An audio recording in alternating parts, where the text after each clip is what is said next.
Hi Julie and other lovely viewers as well. I am in the kitchen. It is summertime. I mentioned it last video, so it must be time for frozen bananas.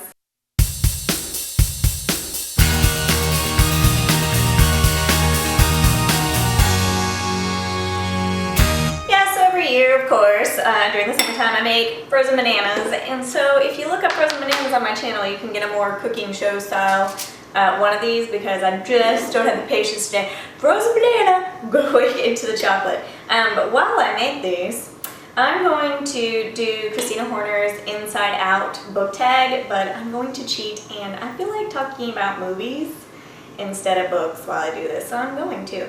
The first one being, what movie brings you joy? And I mean, obviously I have to say Harry Potter, and I have to say Harry Potter and the Sorcerer's Stone if we're talking about joy. I mean, Harry finds out he's a wizard, you get to go on the train for the first time, anything from the trolley, and I think honestly we all have that one like memorized, so it's just fun. Wait, do you not have it memorized? Sadness-wise, I chose Lilo and Stitch, which is like a weird one to choose for sadness, but I didn't want to go too obvious, and I just wanted to talk about the one little part that always gets me is when he is in the woods and he's reading the little ugly duckling book and he just says, "I'm lost." And just every time I start crying, like immediately, just from that one little line. Fear, I do not watch or read or do anything scary if I can help it these days, because I'm just getting soft in my old age. And the last really scary movie I probably saw was the one that like ended it for me anyways, and that is The Grudge. I still think about The Grudge. I don't think it's cool that The Grudge does not follow the rules of, if you are hiding under your sheets, look at this. If you're hiding under your sheets, you're supposed to be safe. You did the right thing. But the monster in The Grudge goes under the sheets and gets you anyway. For disgust, like, I can honestly probably think of some movies that disgust me more than the one I'm going to talk about, but I don't want to get too graphic, and just some movies just go too far. But if I'm talking about just like very innocent disgust level, I'm going to go with Matilda, which incidentally is one of Adam's favorite movies that he discovered on TV and had never seen and had to go buy it for himself. And he just loves Matilda, so that's a fun fact about Adam.